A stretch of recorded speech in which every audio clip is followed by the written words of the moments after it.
I will just admit everyone from the lobby into the meeting. Okay. Ready to go. Thank you. Yes, all face. If people could turn off their microphones, thank you. So welcome to this public meeting of the Northern Beaches Local Planning Panel. My name is Annalise Tour and I'm the panel chair today.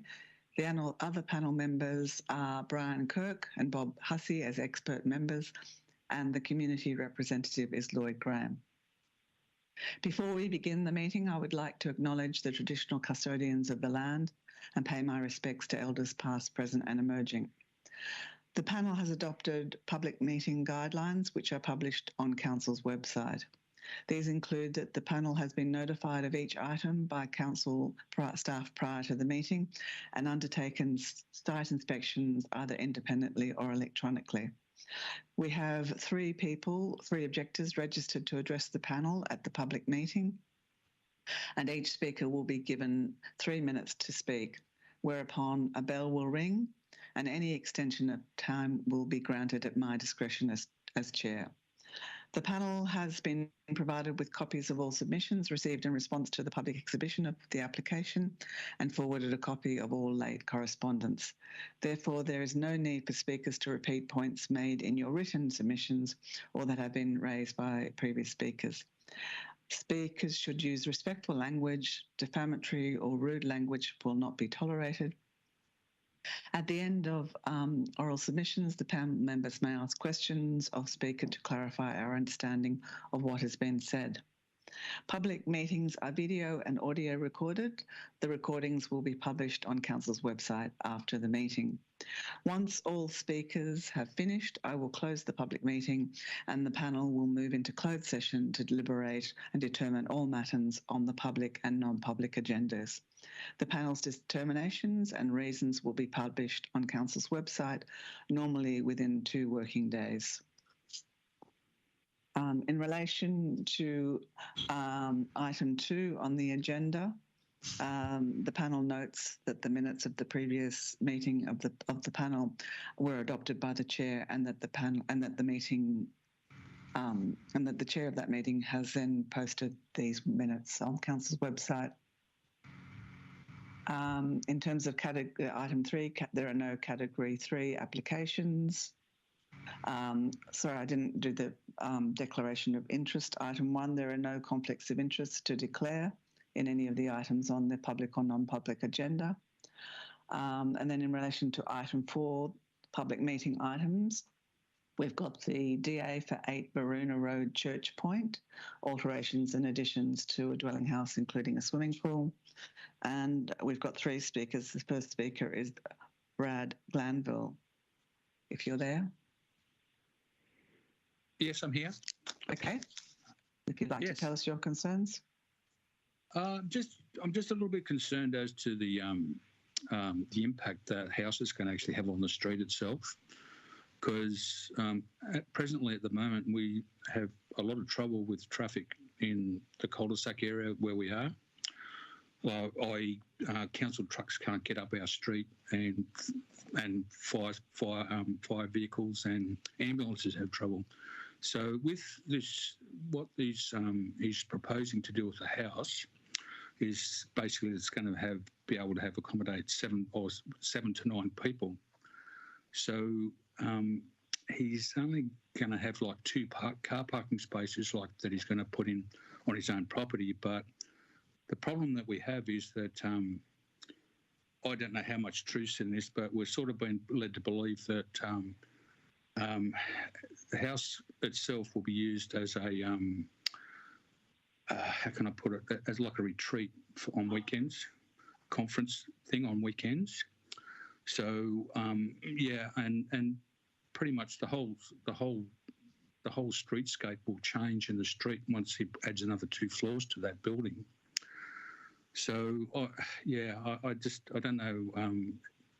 I don't know exactly what his plans are to do with the house itself as far as the streetscape, because as I said before, the street is very, very narrow, and we have a lot of trouble with people from people have to park somewhere, but we get a lot of overflow from Scotland Island. And if he's going to have a lot of people staying at that house, they've obviously got to park cars somewhere.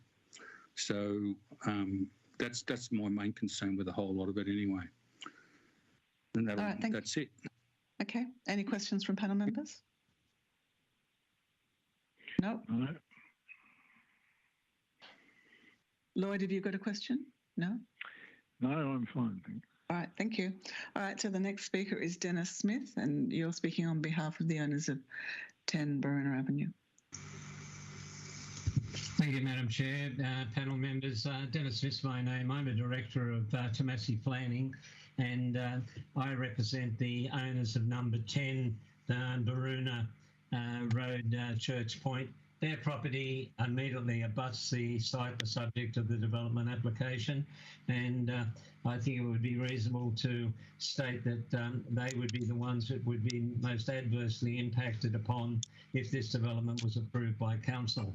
Tomasi Planning has been involved in the exercise of being able to review the development application on behalf of our clients since October of last year. A comprehensive submission by the way of an objection was submitted to the development proposal.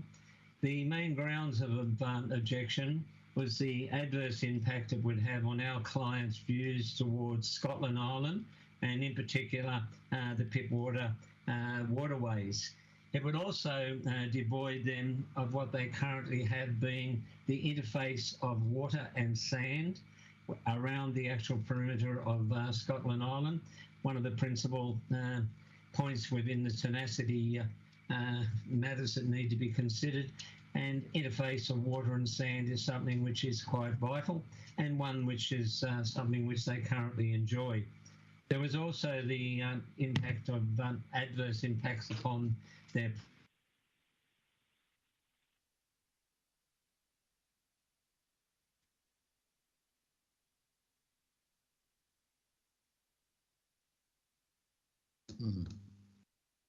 Bob, you're still moving. Can you hear me?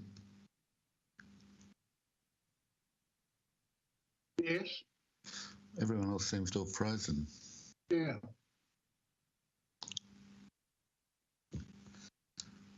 Heidi, are you there? Yes, I'm here. It looks like Dennis Smith has frozen, Annalise has frozen, and I've had Lloyd drop out, so I'll call him back in. Okay, so we'll just hang on. Yeah. Okay.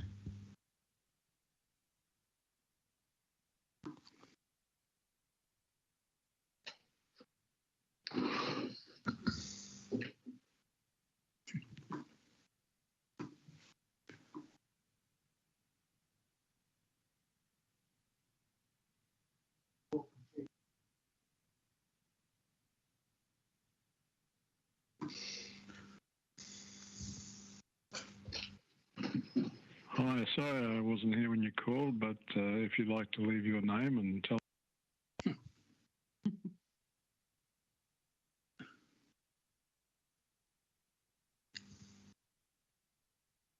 Looks like Annalise has dropped out. I'm just waiting for her to connect back through to the meeting. Have we got any members of the public online here?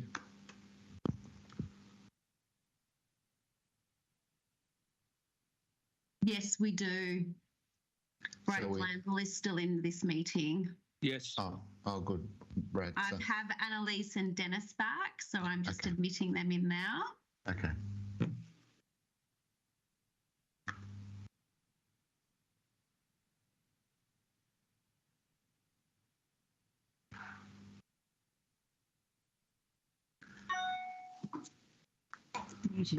Okay. Mr. Smith, you're on mute. Yeah, hold on. Well, yeah, right now? Yeah, we can hear you now. Yes, yes. I think we got to the point where you were telling us about the, you just finished telling us about the Scotland Island land water interface. Excellent. Thank you, Madam Chair. I guess one of the other important factors that we wanted to be able to point out is just the characterisation of this area. There is a lot of residential development that is of single story, some two-story, and it has been built to take into consideration the actual topography of the land. that is considered that this parcel of land and the application that is proposed by the major alterations and additions, it is just inadequate to accommodate a dwelling and represents an overdevelopment of the land. We have read, and our clients have read, the assessment officer's report and the recommendation of refusal. We agree 100% with the recommendations of refusal and wish to thank the staff for their understanding of our clients' genuine concerns and that this application, if it was approved, it would adversely impact upon their day-to-day life, their views, their privacy, their amenity, and we respectfully trust that the panel may seriously give consideration to the officer's recommendation of refusal. Happy to answer any questions that the panel members may have of us. Any questions, panel? No, thank you. No. Just one quick question in relation to the view loss. To the front of your client's property, they'll retain their water views, but you're saying that the views to the side are different because they're specifically of Scotland Island and land water interface, and therefore need to be given greater weight. Is that what you're saying? Madam Chair, exactly. I appreciate that they will still have a direct view of waterways, but Scotland Island is a very prominent land feature within the Northern Beaches, and in particular on that peninsular area. They would lose a significant component of that, and particular the interface of water and sand towards Scotland Island and the other waterways that actually abut Scotland Island itself. So with removal of the top level of the development, would that essentially go a long way to addressing those concerns? It would, you don't know? It would diminish it only in part. We would still say that there would still be an adverse impact, and I think that was proven by the amended plans that were submitted. And when the amended plans were submitted, height poles clearly delineated that there would still be an adverse impact upon our client's property. All right, thank you. I think there are no further questions. So the next speaker is Michael Darchi. Thank you, Madam Chair. I'll be very brief. As a local resident looking at this development. Could you speak up a little bit? It's hard to hear you. Apologies. I'll hold the microphone up near my head. There we go. So just reviewing the plans, it looks like a multi-storey high-rise, not a typical dwelling for C4. And by the number of bedrooms in it, it looks like it's a multi-dwelling. From what others have said on this call, there's possibly some merit in that. That's really the main things that I want to raise. It's just simply not in keeping with the area. If it is a multi-dwelling, then it adds all of these parking problems we've already talked about, so I won't labour that. Those are my concerns. All right, that was very brief. Thank you. Any questions from panel members? No. All right. So they're all our registered speakers. So as I said in my opening, the public meeting will now be closed, and the panel will go into closed session to deliberate and make decisions on this matter and the matters on the non-public agenda. Our decisions and our reasons for our decisions will be placed on Council's website as soon as possible. So thank you all very much for attending, and the public meeting is closed at 12:14. Thank you. Thank you.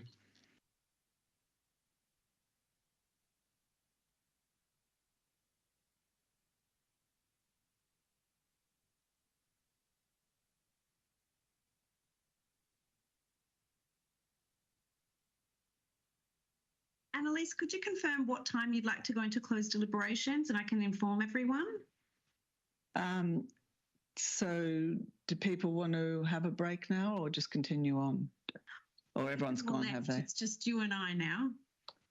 Okay, well, I suppose we'll have a lunch break. So what, half an hour? Wonderful. I'll let everyone know at 1:45 to come back. Okay, thank you very much. Bye. Bye.